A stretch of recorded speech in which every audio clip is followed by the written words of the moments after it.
I will talk about the Festival of Sant'Arcangelo, of course, and I will articulate my presentation, so to say, around 4 or 5 points that, first of all, are the issues we are busy with at the moment. So the open question. I see very much the festival as a question, as a problem in the good sense of the word, a problem that we are busy with, that we are trying to understand and to develop into something else. Another point is a certain idea of a festival as not just as a cultural event and not as an event of cultural consumerism, so to say, but as a place for experience and where you can also experience a temporary community and a certain kind of togetherness, but also a certain platform for producing and sharing knowledge in a different way. I mean, in general, I'm a bit skeptical about the possibility to transfer an experience, and I'm also not really willing to do that.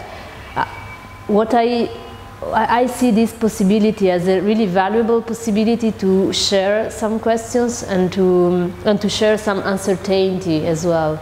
I'm directing a festival that is way older than me. It was founded in 1971. And so I'm also dealing with the legacy of a festival that was created in a very specific moment in time and in politics in Italy. So the 70s were, so to say, a moment of big hopes and big experiences in political activism, but also a very troubled moment in the history, in Italian history.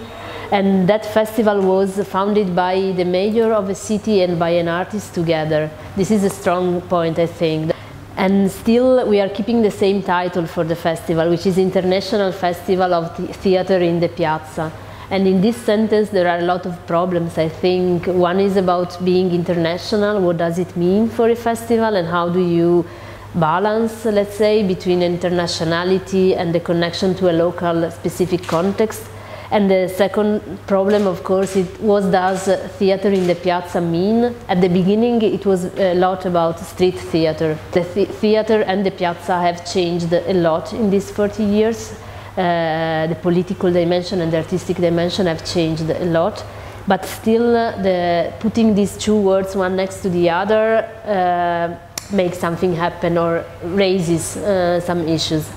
And I think that's, to me at least, the only way to work within a festival is to see it as an open problem, as an issue that you will not solve, but that you can explore together with artists and audience and the citizens. You can explore it year after year in new ways. And you can also challenge it. This is extremely productive, I think, culturally, artistically and politically as well. You really see amazing things happen when these people find each other.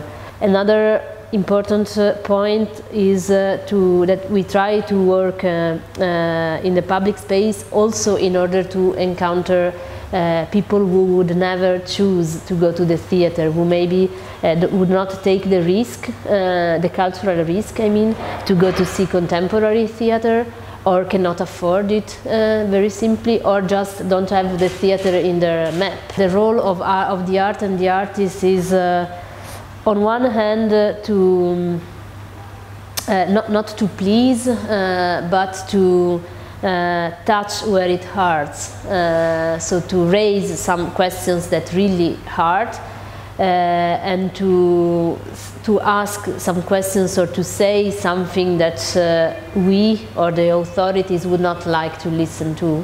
On the other hand, I think art has always the role of imagination, let's say, of political imagination, utopian imagination. So art is a place where you can imagine something else. I don't mean utopia as the impossible, as something impossible, but at the theatre I think you can experience utopian moments, at least, like